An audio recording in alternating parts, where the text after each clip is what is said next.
आज की क्लास में जो हमारा टॉपिक है वो एलिमेंट्री रॉ ऑपरेशंस के ऊपर सबसे पहले मैं डिस्कशन करूँगा। एलिमेंट्री रॉ ऑपरेशंस इधर हम एक्चुअली जो बात कर रहे हैं इस कोर्स में हमारे पास जो डिस्कशन है वो ज़्यादातर मैट्रिसेस के ऊपर है, या ये जो चैप्टर हम डिस्कस करने जा रहे हैं उस चैप्टर के अंदर हम मैट्रिसेस के ऊपर बात कर रहे हैं। तो ये एलिमेंट्री रॉ ऑपरेशंस जो है ये भी समझ लें कि ये रॉ ऑपरेशंस किसके हैं, आगे लिखा नहीं है लेकिन ये रॉ ऑपरेशंस एक्चुअली बात हो रही है इधर मैट्रिसेस के रॉ ऑपरेशंस की बात हो। कुछ ऑपरेशंस ऐसे होते हैं जो किसी मैट्रिक्स के ऊपर किसी उसकी लॉस के ऊपर अप्लाई करना पॉसिबल होता है। You all know what is mean by a matrix. Matrix का मतलब आपको पता है कि किसी भी डेटा की रोज और कॉलम्स के अंदर अरेंज कर देने को आप मैट्रिक्स कहते हैं। Arrangement of data in array in rows and columns आगे मैट्रिक्स कहलाता है। फॉर एग्जांपल मेरे पास ये जो डेटा है वो किसी दो स्टूडेंट्स का डेटा ले लें। For example one student is A and other student is B. मैं इस स्टूडेंट ए के दो कोर्सेज के अंदर मार्क्स लिख लेता हूँ। फॉर एग्जांपल इसके मार्क्स कैल के अंदर और दूसरे मार्क्स जो है फॉर एग्जांपल लीनियर अलजेब्रा का कोर्स। वैसे तो ये दो डिफरेंट सेमेस्टर में कोर्स होता है लेकिन मिसाल के तौर पे वो एक सेमेस्टर में ये दो कोर्सेज पढ़ा। कैलकुलस में उसके आउट ऑफ मतलब फाइनल के मार्क्स लिख रहा हूँ मैं उसके। फाइनल के मार्क्स उसके वैसे आपने देखा होगा, आप लोग ने एक साल यूनिवर्सिटी में आपको माशाल्लाह से हो चुका है। आप लोगों ने देखा होगा कि यूजुअली जैसे मिड टर्म का पेपर होता है उसकी वेटेज जो है 15 होती है, लेकिन टीचर जो है यूजुअली उसको 30 मार्क का पेपर देता है, देन उसको फ्लेक्स पे जब अपलोड करता है तो वो आउट ऑफ 15 कैलकुलेट हो रहा होता है। सिमिलरली फाइनल का वेटेज जो है 50 होती है, लेकिन जब फ्लेक्स पे अपलोड होता है जो मतलब पेपर जब आता है वो 100 में से बनाते हैं, लेकिन जब फ्लेक्स पे अपलोड होता है तो 50 में से वेटेज होती है। तो मिसाल के तौर पे ये जो कैलकुलस के और लीनियर अलजेब्रा के मार्क्स है वो आउट ऑफ 50 आउट ऑफ 100 जो है ये स्टूडेंट के आते हैं। इसकी वेटेज 50 होगी लेकिन ये जो मार्क्स में इधर लिख रहा हूँ आउट ऑफ 100 लिख रहा हूँ। तो स्टूडेंट ए जो है उसने फॉर एग्जांपल कैलकुलस में स्कोर जो किया लेट सपोज 68 स्कोर किया, और लीनियर अलजेब्रा में मिसाल के तौर पर 76 स्कोर किया, और स्टूडेंट बी ने फॉर एग्जांपल कैलकुलस के अंदर उसने 85 स्कोर किया और लीनियर अलजेब्रा में फॉर एग्जांपल उसने 75 स्कोर किया। ये एग्जांपल है जस्ट। तो अब ये आपने देखा कि ये डेटा की अरेंजमेंट है, दो स्टूडेंट के मार्क्स की अरेंजमेंट है। यूजुअली जब मार्कशीट या डेटा को अरेंज किया जाता है फ्लेक्स पे या एलएमएस के ऊपर, तो किसी ना किसी फॉर्म में सॉर्ट हुआ होता है, या तो अल्फ़ाबेटिकल ऑर्डर में या फिर स्टूडेंट आईडी वाइज। ये अरेंजमेंट है, लेकिन इस बात में कोई हर्ज नहीं है कि मैं स्टूडेंट बी के पहले ऊपर लिख दूँ, स्टूडेंट ए के नीचे लिख दूँ। इस बात में कोई हर्ज नहीं है। तो यानी कि हमें बात समझ में आती है भाई कि किसी भी मैट्रिक्स के अंदर दो रॉस को इंटरचेंज कर लेने में कोई इशू नहीं है, ये काम किया जा सकता है। आर आई जे का मतलब कि ith रो और jth रो को इंटरचेंज किया जा सकता है विदाउट अफेक्टिंग डेटा, मतलब डेटा पे कोई अफेक्ट इसका कोई पड़ेगा नहीं। अच्छा, अब इसमें एक बात ख्याल रखिएगा कि मैं इधर जिक्र कर रहा हूँ मैट्रिसेस का, डिटर्मिनेंट्स का जिक्र नहीं हो रहा। डिटर्मिनेंट्स में ऐसा होता है कि जब दो रॉस को इंटरचेंज किया जाता है तो साइन बाहर माइनस का आता है। अभी मैं बात कर रहा हूँ मैट्रिसेस की, मैट्रिसेस पे कोई अफेक्ट नहीं पड़ रहा। सेकेंडली, मैं किसी पर्टिकुलर लॉ को किसी स्केलर नंबर से एज पर माय नीड, मैं किसी स्केलर नंबर से किसी पर्टिकुलर लॉ को मल्टीप्लाई कर सकता हूँ। जैसे फॉर एग्जांपल मेरे पास स्टूडेंट ए के मार्क्स लिखे हुए यहाँ पे आउट ऑफ 100 लिखे हुए, ये फाइनल के मार्क्स है। मुझे चाहिए उसके मार्क्स आउट ऑफ 50। तो मैं किसी पर्टिकुलर स्केलर नंबर से उसकी लॉ को मल्टीप्लाई करूंगा सच दैट के ये मार्क्स जो है उसके आउट ऑफ 50 कैलकुलेट हो जाए। तो किसी भी पर्टिकुलर लॉ को किसी पर्टिकुलर नंबर से वो नंबर आपका फ्रैक्शन में भी हो सकता है, पॉजिटिव नेगेटिव। वैसे तो खैर मार्क्स नेगेटिव नहीं हो सकते, लेकिन अगर कोई डेटा इस तरह का है जिसमें negative possible, for example temperature का डेटा है यहाँ पे, तो temperature might be negative temperature हो सकता है पॉसिबल, तो नेगेटिव नंबर से भी मल्टीप्लाई किसी लॉ को किया जा सकता है।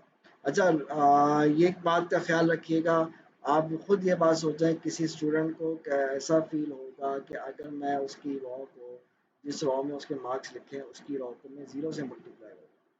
ऑब्वियसली वो स्टूडेंट जो है उस बात को बहुत माइंड करेगा कि उसके मार्क्स को ज़ीरो से मल्टीप्लाई कर दें। तो मतलब कहने का ये है कि ज़ीरो से आप मल्टीप्लाई नहीं करेंगे, क्योंकि ज़ीरो से मल्टीप्लाई अगर आपने किया तो डेटा आपका लॉस हो जाएगा।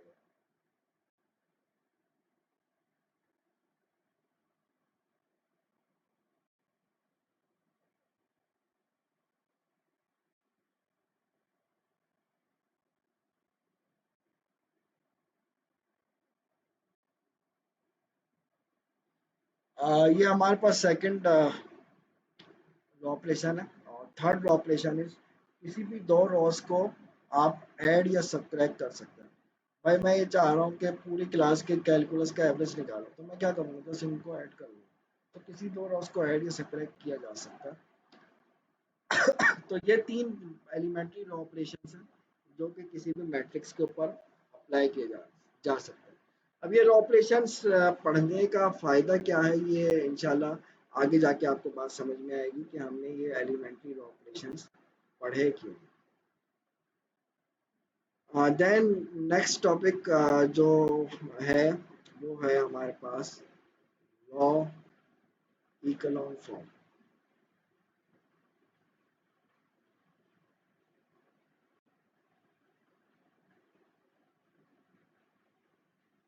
लॉ इकोलॉन फॉर्म हो सकता है माइट बी पॉसिबल आप में से किसी स्टूडेंट ने ये प्रीवियस क्लास में ये पढ़ा हो ये टॉपिक।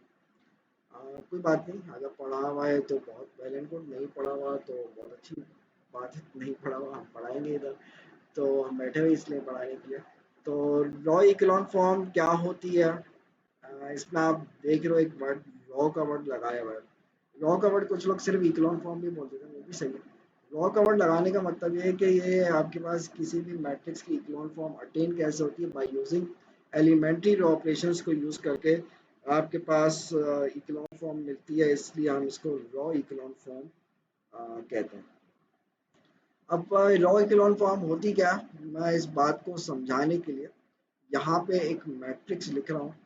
फॉर एग्जांपल एक मैट्रिक्स मेरे पास लिखा हुआ है विच इज 1 -1 3, और फॉर एग्जांपल 2 -6 एंड 4, और लेट्स से दिस इज -8 और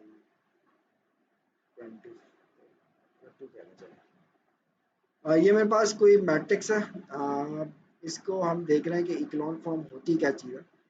फर्स्ट ऑफ ऑल पहले इसका जो स्टेप होता है, हम ये कहते हैं कि इसमें जो इस मैट्रिक्स में जो फर्स्ट नॉन जीरो एलिमेंट है,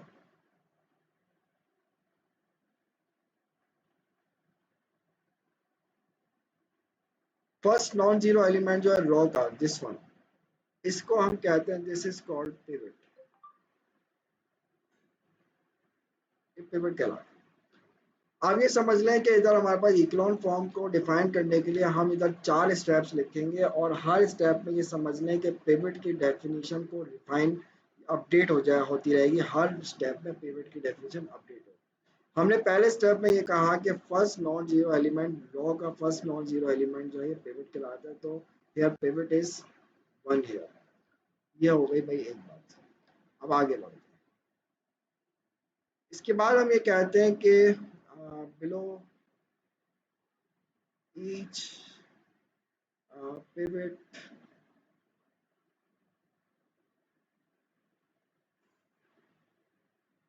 there is column of zeros। Her pivot के नीचे जीरोस का कॉलम होना चाहिए। अगर है तो अच्छी बात है, नहीं है तो हम उसको ज़ीरो बनाएंगे। जैसे आप इधर देख सकते हैं, ये पिवट है 1, इस पिवट के नीचे ज़ीरोस का कॉलम होना चाहिए। अगर ये ज़ीरो नहीं है तो इसको ज़ीरो बनाना होगा। इसको अब ज़ीरो कैसे बनाएंगे, ये अब हम एग्जाम्पल में करते हैं कुछ। 4 स्टेप्स है इकोलॉन फॉर्म के, अभी मैंने 2 स्टेप्स हैं, पहले इनको डिस्कस कर लेते हैं फिर आगे बढ़ते हैं।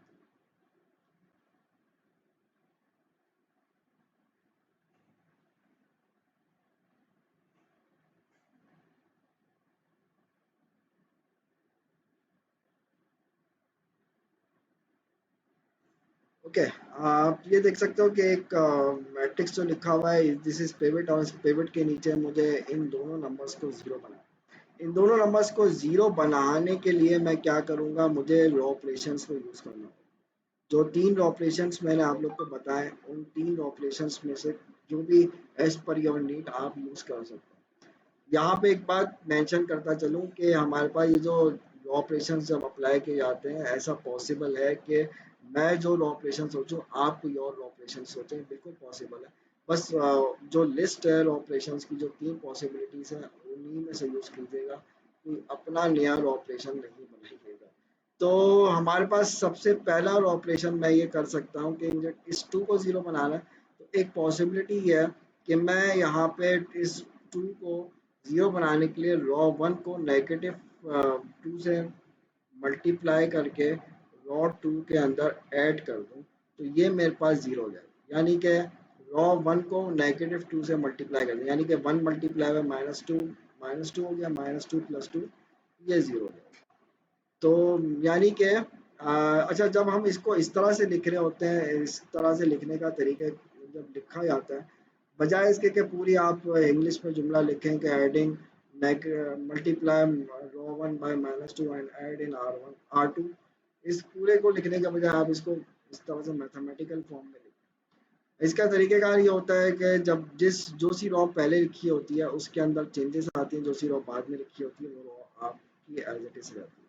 तो ये हो गया 1 -1 3, फर्स्ट रो आपकी एज इट इज़ रही। सेकंड रो में आप जब ये काम कर रहे हैं तो ये हमारे पास दिस विल बिकम ज़ीरो। इस -2 को जब -1 से मल्टीप्लाई करेंगे, यू विल गेट 2 हियर। तो 2 -6 इज -4 हो जाएगा, और -2 मल्टीप्लाई बाय 3 आपका -6, -6 + 4 जो है ये आपका -2 है। आपके पास third row as it is -8, 8 and 2। Any issue?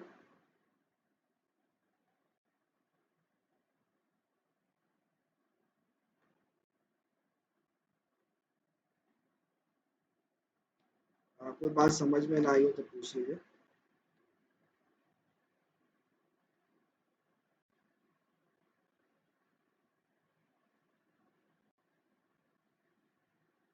Okay, अब मैं आगे बढ़ता हूँ। किसी को बीच में कोई बात समझ में ना आए तो पूछ सकते हैं। अच्छा, अब जो है मेरा आपसे जैसे कहा कि इस पिवट 1 के नीचे मुझे इन दोनों को ज़ीरो बनाना है, 2 को तो ज़ीरो बना दिया, अब बारी है -8 को ज़ीरो बनाने की। तो इस -8 को ज़ीरो बनाने के लिए बिल्कुल सिमिलर काम हम कर सकते हैं कि इस रॉ 1 को हम 8 से मल्टीप्लाई करके आप रॉ 2 के अंदर ऐड कर दीजिए, तो ये ज़ीरो बन जाएगा। फर्स्ट रॉ आपकी एज इट इज़ रहेगी, उसमें कोई चेंजेस नहीं आएंगी। सेकंड रॉ में भी हमने कोई ऑपरेशन नहीं लगाया, 0 -4 -2 हो गया। और थर्ड रॉ पे मैं ऑपरेशन लगा रहा हूँ तो दिस विल बिकम 0। 8 से मल्टीप्लाई किया फर्स्ट रॉ को, इसके अंदर ऐड कर दिया, -8 + 8 अगेन ये भी इत्तेफाक से 0 हो जाएगा। देन 8 3 24, 24 + 2 यानी कि दिस विल बिकम 26।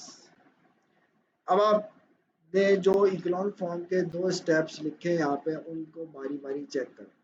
क्या ये जो है, जो बातें हमने लिखी हैं, वो स्टेप्स यहाँ पे सैटिस्फाई हो रहे हैं? पहला स्टेप ये कहता है कि first non zero element of a raw is called pivot. चलिए, ये बात हो गई। उसके बाद सेकंड स्टेप ये कहता है कि पिवट के नीचे, पिवट वो चीज़ होती है जिसके नीचे जीरोस होने चाहिए। आप देख सकते हो इस वन के नीचे दोनों जीरो बन गए। अब ये बात ख्याल याद रखिएगा कि जब पहले वाले पिवट के नीचे आप दोनों जीरो बना दें, अब आप सेकंड रो का पिवट डिफाइन करो, उससे पहले नहीं किया था। आपने देखा था मैंने जब मैट्रिक्स लिखा था इसमें सेकंड रो का पिवट डिफाइन नहीं किया था, क्योंकि पिवट के बारे में हमने ये देखा वो चीज़ होती है जिसके नीचे जीरोस होने चाहिए। अब ये सेकंड रो का पिवट अब ये कहलाएगा। तो ये पिवट मैंने जब कहा ये पिवट है, तो अगर ये पिवट है तो इसके नीचे ज़ीरो होना चाहिए। इत्तेफाक से इधर ज़ीरो बन चुका है ऑलरेडी, तो मुझे अब फर्दर कोई और काम करने की ज़रूरत नहीं। ये हो गए 2 स्टेप्स इकोलॉन फॉर्म के। अब आते हैं थर्ड स्टेप पे। थर्ड स्टेप के बारे में ये है मेरे भाई कि third step usually not always लेकिन यूजुअली होता है कि आप जब सेकंड स्टेप कर लेते हैं तो थर्ड स्टेप उसके साथ साथ हो जाता है। थर्ड स्टेप है क्या? Pivots,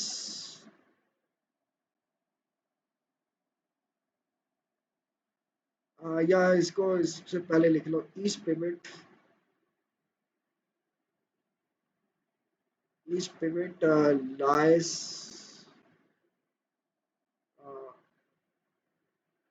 to the right of pivot इन।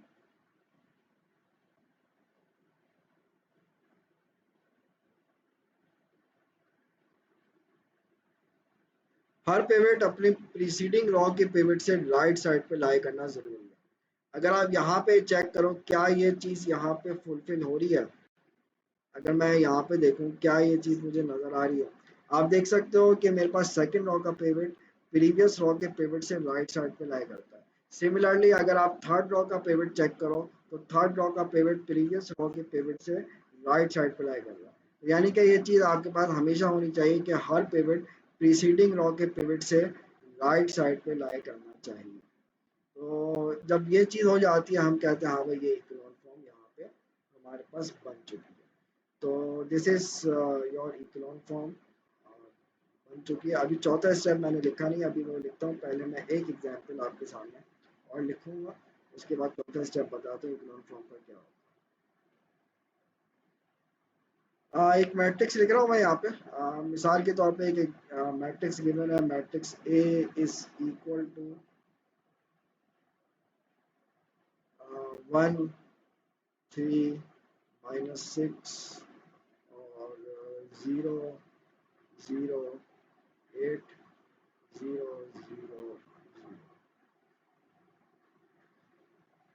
इस पे चेक करें अगर हम कि क्या इसमें जो डेफिनेशन है इसकी इकोलॉन फॉर्म की, क्या यहाँ पे इकोलॉन फॉर्म की डेफिनेशन सेटिस्फाई हो रही है कि नहीं हो रही। तो मुझे सबसे पहले ये बात चेक करनी होगी कि अगर फर्स्ट नॉन जीरो एलिमेंट देखूँ पहली रॉ का, तो ये मेरे पास वन है, this is called a pivot. Then second step के मुताबिक पिवट वो चीज़ होती है जिसके नीचे जीरोस होनी चाहिए। ऑलरेडी इसके अंदर जीरोस बने बनाए हैं, मुझे फर्दर कुछ करने की ज़रूरत ही नहीं, ऑलरेडी जीरोस है, अच्छी बात है। अब आते हैं सेकंड रॉ पे। सेकंड रॉ का first non zero element, first non zero element जो आपको सेकंड रॉ का नजर आ रहा है वो 8 है। ये आपका सेकंड रॉ का फर्स्ट नॉन जीरो एलिमेंट है विच इज अ पिवट। अगर मैं इसमें सेकंड स्टेप ऑफ इकोलॉन फॉर्म के मुताबिक देखूं तो सेकंड स्टेप के मुताबिक पिवट वो चीज़ होती है जिसके नीचे जीरोस का कॉलम होता है। तो इसका मतलब है कि ये 8 जो है ये पिवट है क्योंकि इसके नीचे ऑलरेडी जीरो मौजूद है। तो ये बात भी हो गई। अगर आप थर्ड स्टेप देखें यहाँ पे, थर्ड स्टेप के मुताबिक हर पिवट जो है प्रीसीडिंग रॉ के पिवट से राइट साइड पे लाई करना चाहिए। तो ये प्रीसीडिंग रॉ के राइट साइड पे लाई करना। तो हमने ये बिल्कुल भी नहीं कहा है कि जस्ट राइट पे हो, बस राइट पे होना चाहिए। एक यहाँ से आपको दो बातें समझ में आ रही हैं। पहली बात तो ये समझ में आ रही है कि हर रो और हर कॉलम में पिवट होना ज़रूरी नहीं है। हर रो हर कॉलम में पिवट होना ज़रूरी नहीं है। आप यहाँ पे देख सकते हैं सेकंड कॉलम में पिवट मौजूद नहीं है और थर्ड रो में भी पिवट मौजूद नहीं है। इससे प्रीवियस एग्जाम्पल में आपने देखा था कि हर रॉ में पिवट मौजूद था, इधर ऐसा नहीं है। एक बात ये नजर आ रही है। दूसरी बात ये नजर आ रही है कि जब भी हमारे पास कभी ऐसा हो जाए कि जो कि चौथा स्टेप है इसका इकोनॉन फॉर्म का, कि किसी आपने रॉ ऑपरेशन लगाया, समटाइम ऐसा होता है कि रॉ ऑपरेशन लगाया, पूरी पूरी रॉ जीरो दे। तो नंबर्स ऐसे हैं, लीनियरली डिपेंडेंट नंबर्स हैं, एक दूसरे के मल्टीपल है, कोई दो रॉस, मैंने इस पे रॉ ऑपरेशन लगाया, पूरी रॉ जीरो है। अब जब पूरी रॉ किसी भी अगर बीच में ऐसी रॉ आ जाए जो पूरी पूरी जीरो हो रही है, हम उसको मैट्रिक्स के बिल्कुल लास्ट में फेंक देते हैं। तो यह हमारा चौथा स्टेप है। यानी कि अगर फॉर एग्जांपल मेरे पास ऐसा केस होता, अगर मैं प्रीवियस अभी जो एग्जांपल हमने रिसेंट एग्जांपल की है, अगर मैं इसी की बात करूँ, फॉर एग्जांपल मेरे पास ये हो जाता कि मेरे पास लिखा होता 1 3 6 और 0 0 0 और लिखा होता 0 0 8, लेट से ये लिखा होता। अगर मैं देखूं यहाँ पे जो स्टेप्स मेरे पास होते हैं इसके इग्नोर फॉर्म के, वो सेटिस्फाई यू तो हो रहे हैं, फर्स्ट थ्री स्टेप्स यहाँ पे सेटिस्फाई हो रहे हैं, लेकिन अकॉर्डिंग टू फोर्थ स्टेप कि कभी भी ऐसा हो जाए कि पूरी रॉ जीरो हो जाए तो उसको मैट्रिक्स में बिल्कुल लास्ट में फेंक दें।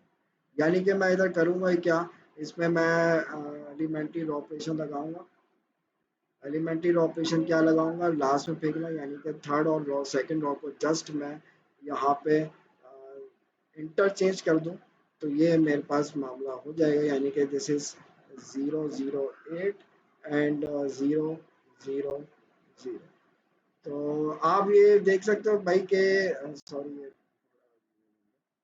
आप ये देख सकते हो यहाँ पे कि आपके पास ये इक्लोन फॉर्म ये बन गया, इसमें हमारे पास तमाम कंडीशंस जो है वो सेटिस्फाई हो। यहाँ तक किसी को कोई कंफ्यूजन है तो पूछ लीजिएगा। एक बात और देखिएगा कि हमारे पास जब इक्लोन फॉर्म बन जाती है, तो इक्लोन फॉर्म बनने के बाद हमेशा ये होता है कि हमारे पास एक पैटर्न बनता है, विच इज एक जस्ट लाइक ए स्टेयर। तो हमेशा पैटर्न बनता है, आप इस वाली एग्जांपल में देखें, इस वाली एग्जांपल में देखें, दोनों में हमेशा इकोनॉन फॉर्म बनने के बाद आप देखोगे तो हमेशा एक पैटर्न आपको मिलेगा। तो यानी कि दिस पैटर्न, इस पैटर्न स्टेयर लाइक पैटर्न है, इस वजह से इसको कहते हैं, this is called staircase pattern कहलाते हैं। इकोनॉन फॉर्म में एक बात हमेशा बनती है। Any confusion?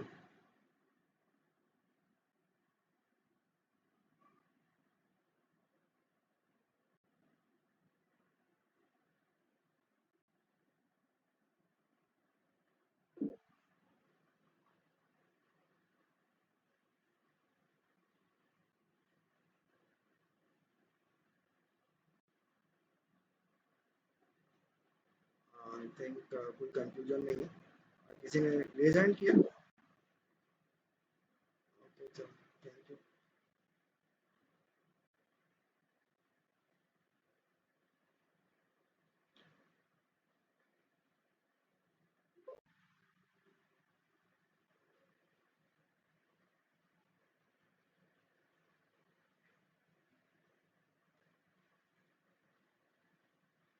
एक और एग्जांपल मैं ले रहा हूँ।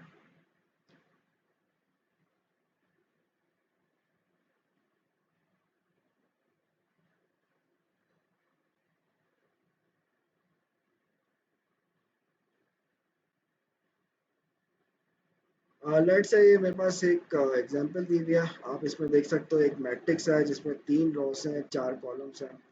ऐसा ज़रूरी नहीं है कि हमेशा मैट्रिक्स स्क्वायर और मैट्रिक्स रेक्टेंगुलर भी हो सकता है, इस इधर आप देख सकते हो ऐसी चीज़ हो रही है। तो अकॉर्डिंग टू डेफिनेशन ऑफ इकोनॉन फॉर्म, ये हमारे पास वन जो है, दिस इज पिवट। इस वन के नीचे टू और थ्री को जीरो होना चाहिए। तो टू और थ्री को जीरो बनाने के लिए मैं क्या कर सकता हूँ, इधर मैं ये कर सकता हूँ कि सेकंड रॉ मैं इस तरह से मामला करूँ कि फर्स्ट रॉ को -2 से मल्टीप्लाई करके सेकंड रॉ के अंदर अगर मैं ऐड कर दूँ, तो मेरे पास ये जो है बन क्या जाएगा, this is 1 first row as it is रहेगी 1 1 और 2 और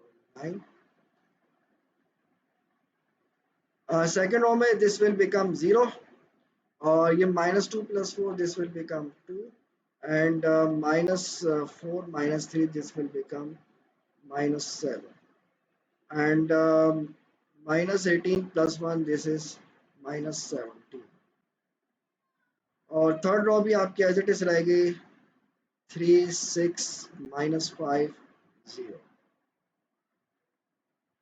अच्छा, अब जो है हमारे पास नेक्स्ट स्टेप में, अब मैंने जैसा आपसे कहा कि if one is a pivot तो वन के नीचे तमाम चीज़ों को जीरो होना चाहिए, तो ये 2 0 बना दिया। अब नेक्स्ट स्टेप में मैं इस 3 को जीरो बनाऊँ।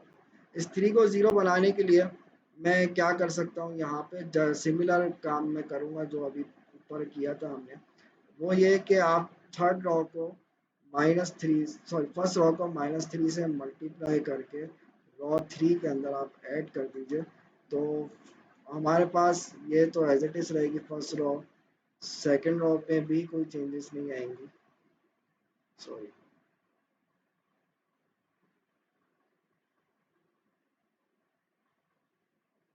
Second row is -7 and this is -17 और थर्ड रो में क्या चेंजेस आएंगे, this will become 0 -3 + 6 this is 3 and क्या नाम है -3 -6 -5 दिस विल बिकम -11 एंड -27 + 0 -27।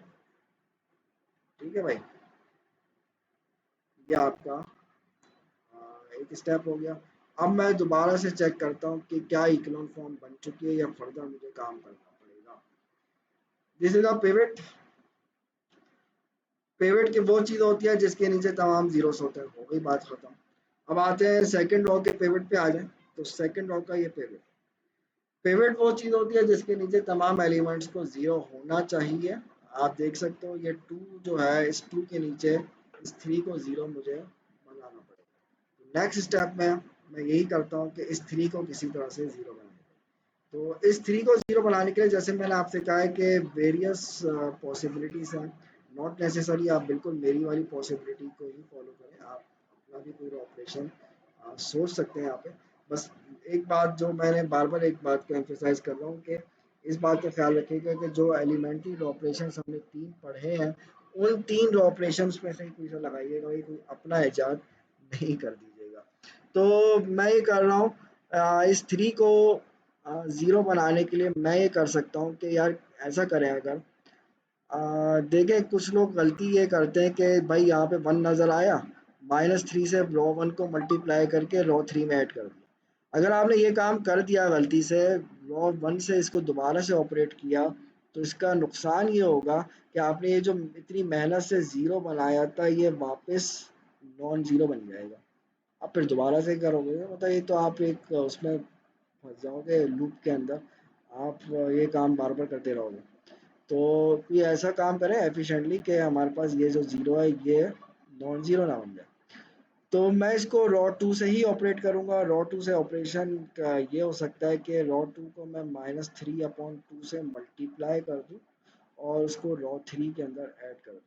ये बात मैंने कैसे सोची, मैंने कहा भाई ये अगर किसी तरह से -3 में कन्वर्ट हो जाए 2 और इसमें ऐड कर दूँ तो ये 0 हो जाएगा। तो मैंने देखा भाई कि -3/2 से इस 2 को मल्टीप्लाई कर दूँ और इसमें ऐड कर दूँ तो ये 0 हो जाएगा। आपके पास first row as it is रहेगी और ऑब्वियसली सेकंड रो में भी कोई चेंजेस नहीं आएंगी।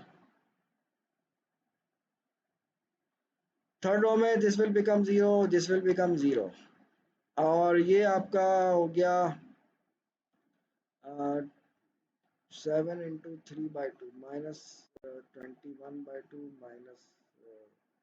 -21/2 -11 माइनस हाफ हो गया, -1/2 हो गया। अच्छा, इसी तरह से 17 × 3 51/2 और -27 -3/2 हो गया। अब दोबारा से चेक करते हैं कि क्या अभी इकोलॉन फॉर्म कंप्लीट हुई है कि नहीं हुई है। जैसे ही आप पिवट अगेन इसके नीचे जीरोस मौजूद है। सेकंड रो का पिवट पे आया, सेकंड रो का ये पिवट अगर है तो इस पिवट के नीचे सारे जीरोस मौजूद है। थर्ड रो का ये पिवट है, इसके नीचे तो खैर कोई रो ही नहीं है तो इसके नीचे मैं कुछ भी नहीं देख सकता। अब मैं देखता हूँ इसके अंदर ये जो हमारे पास थर्ड कंडीशन है इक्लोन फॉर्म की, वो कहती है कि भाई आपके पास तमाम पिवट्स जो है प्रीवियस रो के पिवट से राइट साइड पे लाया करने चाहिए। आप देख सकते हो कि ये स्टेयर केस पैटर्न यहाँ पे बन रहा है। एक बात जैसे मैंने अभी प्रीवियस एग्जांपल में भी आपके सामने की थी कि हमारे पास नॉट नेसेसरी कि हर रो और हर कॉलम के अंदर पिवट मौजूद हो। ऐसा पॉसिबल है कि पिवट जो है एक रो एक कॉलम में मौजूद हो और एक में ना हो। जैसे इसमें भी आप देख सकते हो फोर्थ रो में कोई पिवट, सॉरी फोर्थ कॉलम के अंदर कोई पिवट मौजूद नहीं है, पॉसिबल है। प्रीवियस एग्जांपल में भी आप ये बात देख चुके हैं। तो ये हो गई आपकी इक्लोन फॉर्म। इक्लोन फॉर्म यार ऐसी चीज़ है जो आपके पूरे कोर्स में कहीं ना कहीं किसी फॉर्म में हमारे पास सामने आती रहेगी, बार बार आएगी ये खत्म नहीं होगा। अब ये जो हमने इक्लोन फॉर्म पढ़ी थी, अब इसके ऊपर फर्दर कुछ डिस्कशन करते हैं। इक्लोन फॉर्म जो आपने यहाँ पे पढ़ी, इक्लोन फॉर्म के मुताबिक आपने कहा भाई पिवट्स जो हैं इनको डिफाइन हम कर रहे थे। अच्छा, कुछ टेक्स्ट बुक्स ये करती हैं इन पिवट्स को लीडिंग कोफिशिएंट्स या लीडिंग वंस का नाम देते हैं। शायद आपके इंटर में भी इस तरह से ही है। तो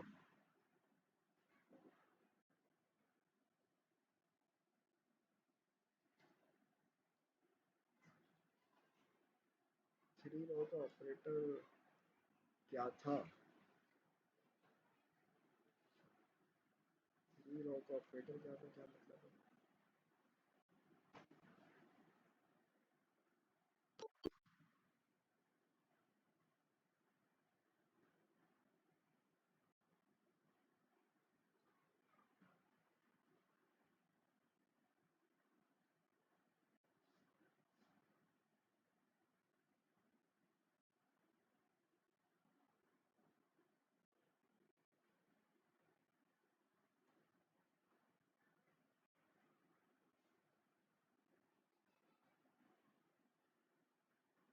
आपका क्वेश्चन सॉरी क्लियर नहीं है, आप अगर इसको दोबारा से पूछें सही से तो मेरे बात समझ। आप थ्री रो कौन से वाली एग्जाम्पल में पूछ रहे हैं और ऑपरेटर किसकी बात कर रहे हैं?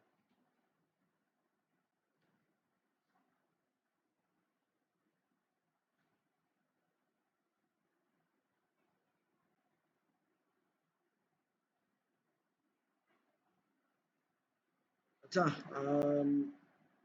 हाँ मैं ये कह रहा था कि कुछ टेक्स्ट बुक्स ये कहती हैं कि ये जो पिवट्स हैं these are called leading ones या लीडिंग कोएफिशिएंट्स इसका नाम रखते हैं। एक्चुअली देखिए इक्लोन फॉर्म में अभी बता रहा हूँ, इक्लोन फॉर्म में नॉट नेसेसरी, किसी ने अभी चैट पे भी पूछा हुआ है, इक्लोन फॉर्म में नॉट नेसेसरी के पिवट वन हो। पिवट को वन बनाना जो है ज़रूरी नहीं है, लेकिन पिवट को अगर वन बना दिया जाए तो आपकी ज़िंदगी थोड़ी आसान हो जाती है, कैलकुलेशन में और चीज़ों में आसानी हो जाती है, लेकिन वन होना कोई ज़रूरी नहीं है। अलबत्ता अब जो मैं नेक्स्ट टॉपिक यहाँ पे डिस्कस करने जा रहा हूँ which is reduced echelon form. अभी हमने पढ़ी थी इकोलॉन फॉर्म, अब मैं पढ़ा रहा हूँ आपको रिड्यूस्ड इकोलॉन फॉर्म।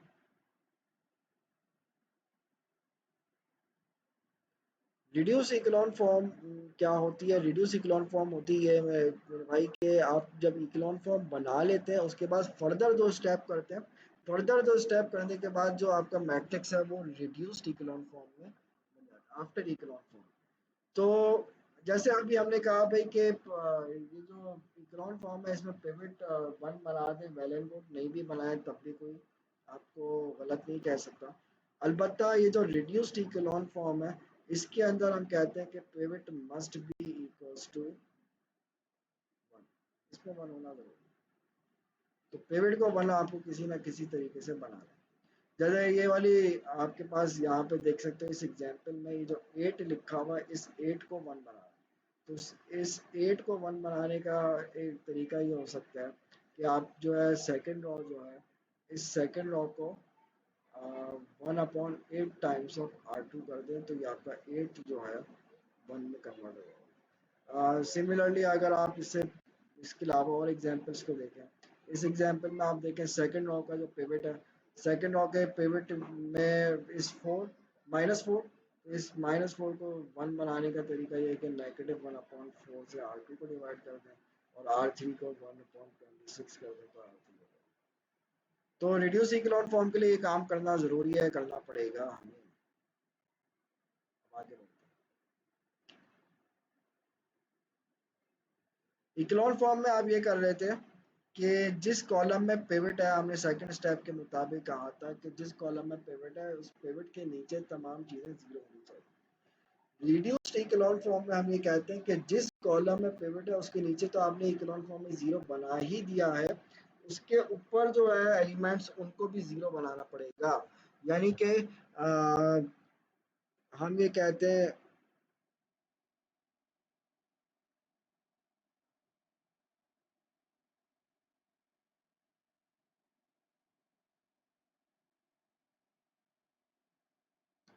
हम ये कहेंगे कि ऑल एलिमेंट्स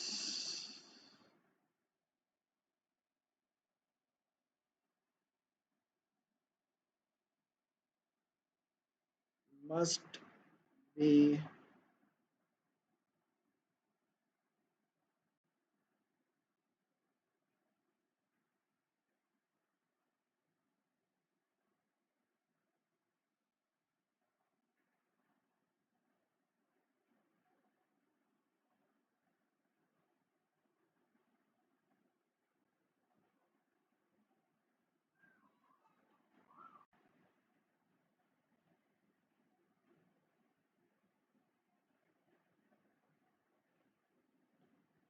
हमने कहा कि जिस कॉलम में पिवट होगा उस कॉलम में पिवट के अलावा तमाम एलिमेंट्स का ज़ीरो होना ज़रूरी है। अगर आप इसमें देखो, ये वाली जो एग्जांपल लिखी हुई है, दिस वन, इस एग्जांपल में आप देखो इस 1 के नीचे तो खैर है ही ज़ीरो, ये जो 8 लिखा हुआ है इस 8 के ऊपर जो 6 लिखा हुआ है ना इसको भी ज़ीरो बनाना पड़ेगा। तो जिस कॉलम में पिवट मौजूद है उसमें पिवट के अलावा तमाम एलिमेंट्स को ज़ीरो होना ज़रूरी है। तो आफ्टर इकोलॉन फॉर्म आप जब ये फर्दर जो स्टेप कर लेते हैं तो हमारे पास मैट्रिक्स जो है रिड्यूस इकोलॉन फॉर्म में कन्वर्ट हो जाता है। तो एक एग्जांपल मैं एक आध आपको इसकी बताता हूँ, जैसे ये एग्जांपल है, इस एग्जांपल को अगर मैं रिड्यूस इकोलॉन फॉर्म में कन्वर्ट करूँ, अभी ये जो हमारे पास बनी हुई है दिस इज इकोलॉन फॉर्म बनी हुई है। अगर मैं आपसे बोलूँ कि यार इसकी रिड्यूस इकोलॉन फॉर्म बना दीजिए, तो इसकी रिड्यूस इकोलॉन फॉर्म बनाने के लिए आप फर्दर दो स्टेप्स करेंगे। आप सबसे पहला काम ये करेंगे कि जितने भी पिवट्स हैं this must be equals to 1। इसमें दो ही पिवट है, एक तो था ही 1, दूसरे वाले को भी 1 बना दें, यानी कि 1/8 टाइम्स ऑफ R2 कर दें। तो ये हो गया 1 0 0 3 0 0 और -6 1 0। उसके बाद हमें करना है कि जिस रॉ के अंदर पिवट होगा, उस जिस कॉलम में पिवट होगा उसमें पिवट के अलावा तमाम चीज़ें ज़ीरो होनी चाहिए। सेकंड कॉलम में कोई पिवट नहीं है उसको नहीं देखें, सिर्फ थर्ड कॉलम में पिवट है। इस पिवट के ऊपर ये जो -6 लिखा हुआ है, दिस -6, इस -6 को मुझे किसी तरह से ज़ीरो बनाना है। इस -6 को ज़ीरो बनाने का तरीक़ेकार ये हो सकता है कि मैं इसमें काम ये करूँ कि ऑब्वियसली मैं मेरे पास एक ही चॉइस है कि मैं इस -6 को ज़ीरो बनाने के लिए इसको R1 से R1 को R2 से ऑपरेट करूँ, यानी कि R1 plus 6 times of R2 कर दूँ तो ये मज़े से ज़ीरो बन जाएगा। ये ज़ीरो से ऑपरेट हो गए 1 रहेगा, इसमें भी कोई इफेक्ट नहीं पड़ेगा, ये आपका ज़ीरो बन जाएगा। तो वेरी सिंपल 0 0 1 और 0 0 0। तो हमारे पास ये जो अब जो ये चीज़ आई है, this thing is called reduced echelon form.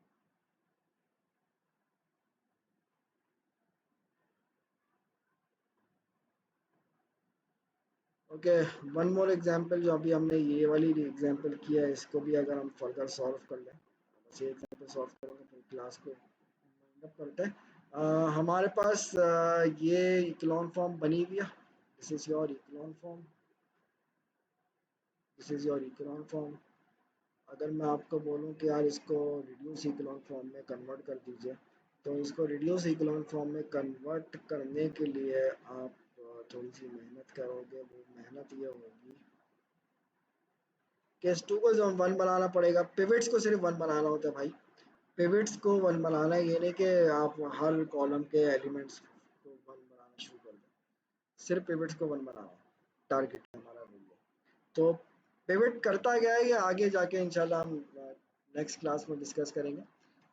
तो पिवट ये टू है, इस पिवट को वन बनाने के लिए मैं क्या कर सकता हूँ, one upon two times of R two कर दूँ। और ये जो माइनस वन अपॉन टू लिखा हुआ है, इसको वन बनाने का क्या तरीका है, minus two times of R three कर। तो ये हमारे पास एक स्टेप रिड्यूस इकोलॉन फॉर्म का हो जाएगा। फर्स्ट कॉलम रो के अंदर कोई चेंजेस नहीं है। सेकंड के अंदर ये आपका 0 1 -7 -17 हो जाएगा अपॉन टू के साथ। और ये आपका 0 0 1 3 हो।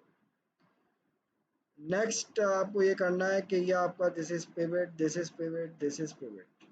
आपको बारी बारी तमाम पिवट्स को देखना है। First of all first pivot को देखें। फर्स्ट ऑफ ऑल आप फर्स्ट पिवट को देखें, तो हमारे पास फर्स्ट पिवट का मसला ऑलरेडी सॉल्व्ड है। इसके नीचे ज़ीरो है, इसके ऊपर तो खैर कुछ है ही नहीं, तो क्या देखें। सेकंड वाले पिवट की बात करें तो इसके नीचे इकोलॉन फॉर्म में ऑलरेडी ज़ीरो बना चुके हैं। अब मैं इस वाले इसके ऊपर जो वन है, इसको ज़ीरो पहले बनाऊंगा। तो बारी बारी काम करना होता है। पहले फर्स्ट पिवट पे काम हो चुका है, अब सेकंड पिवट पे मूव किया। तो सेकंड पिवट वाला जो इसके ऊपर वन है, इसको मुझे ज़ीरो बनाना है। तो इसको ज़ीरो बनाने के लिए मैं क्या करूं भाई, एक काम जो समझ में आता है वो ये है कि आप R1 माइनस R2 कर दीजिए। तो ये हो गया 1 0, R1 माइनस R2 कर रहे हैं, तो 1 0 2 प्लस 7 अपॉन टू। तो 2 प्लस 7 अपॉन टू यानी कि 4 और 7 11 11 अपॉन टू हो गया। और 9 minus 7 upon 18 upon two, 19 minus 17 1/2 हो जाएगा। बाकी की दो रॉस में कोई चेंजेस नहीं आएंगे। 0 1 minus 7 upon two minus 17 upon ये आपका 0 0 1। दो पिवट्स का मसला हल हो चुका है। फर्स्ट पिवट इसके ऊपर नीचे सबको जीरो, ऊपर तो है ही नहीं कुछ। सेकंड पिवट इसके ऊपर भी जीरो बन चुका है, नीचे ऑलरेडी पहले जीरो मौजूद था। थर्ड पिवट पे आ गया। थर्ड पिवट के नीचे तो खैर कुछ भी नहीं है। इसके ऊपर के दोनों एलिमेंट्स को मुझे बारी बारी जीरो बनाना है। तो इनके ऊपर के दोनों एलिमेंट्स को जीरो बनाने के लिए मैं क्या कर सकता हूँ, मैं इनके ऊपर के दोनों एलिमेंट्स को जीरो बनाने के लिए मैं ये कर सकता हूँ कि R2 वाला जो -7/2 लिखा हुआ है, इसको ज़ीरो बनाना है। तो इसको ज़ीरो बनाने के लिए मैं इसको R3 से ही ऑपरेट करूँगा। अगेन वही गलती कि अगर आपने इसको R2 से ऑपरेट करा दिया R1 को, तो ये जो आपका ज़ीरो आपने बनाया था, ये दोबारा से जो है नॉन ज़ीरो बन जाएगा।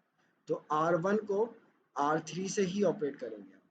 तो यानी कि मैं काम ये करता हूँ कि R1 plus negative times of 11/2 R3 अगर कर दें, तो ये ज़ीरो बन जाएगा। 1 0 0। अब यहाँ पे क्या आएगा, थोड़ा सा आप लोग वर्किंग करेगा। 0 1 -7/2 -17 और 0 0 1 3। इस पिवट के ऊपर मुझे दोनों ज़ीरो बनाने थे। अभी मैंने एक ज़ीरो बनाया। अब नेक्स्ट स्टेप में इसको भी ज़ीरो बना देते हैं हम। यार ये इसको कैलकुलेट कर लेगा, मैंने कैलकुलेट किया नहीं, ये आप लोग के लिए छोड़ा हुआ है। क्या आएगा ये थोड़ा सा देख लीजिएगा। सिर्फ एडिशन सब्ट्रैक्शन कर देन यहाँ पे क्या बनेगा, यहाँ पे बिल्कुल सेम सिमिलर काम करेंगे। R2 को मैं R3 से ऑपरेट कराता हूँ। R2 plus 7/2 times of R3 अगर मैं लिख दूँ, तो 1 0 0 यहाँ पे जो भी आया था लिखेंगे हम।